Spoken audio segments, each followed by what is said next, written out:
Bang. There he goes. Give him up for it. Absolutely awesome job, mate.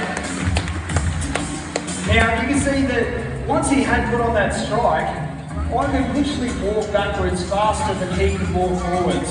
And he's so big and heavy, he's just not built for life up on land. He's not designed for hunting up on hard solid ground. Have a look at him, he's got a big round belly, short little stumpy legs. Walking for him is a real struggle, not to mention that he's got that huge big tail that's about half his length that hangs out like a giant handbrake behind him.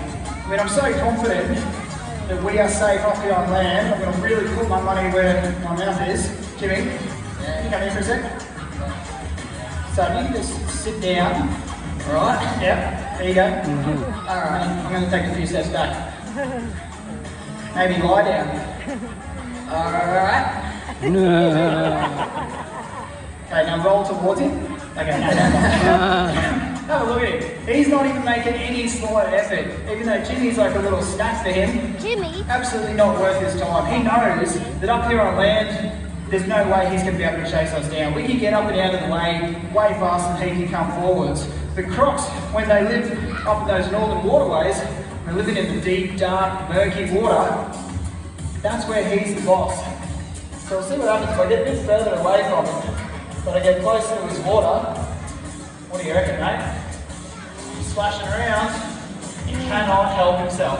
He has to come back and defend his territory. Not only that, but he knows that once he goes in the water, he's got a proper chance of catching himself a bite to eat. Have a look at him. As he makes his way down in the water, that big heavy belly is lifted up by the weight of the water. He becomes weightless. Those little legs just long enough to hold him down into the substrate for a strike, but when he needs to swim, he can tuck him in beside himself, and that huge tail can propel him at the same speed as a dolphin, 28 kilometres an hour. There is no human on earth that's going to outswim a crocodile. Now, what all this tells us is that this is one of the easiest predators to avoid. They're an aquatic predator. They live and hunt in and around the water's edge. So as long as you don't break the rules that we've broken today, number one, don't stand too close to the water's edge. Down here, you're in stride of a crocodile strike range, and the largest ever recorded croc can strike about 4 to 5 metres. So if you stay 4 to 5 metres back, just back here, you're completely safe. Number two, like Jimmy showed us, don't overhang the water. People have been taken by that tail walking method before.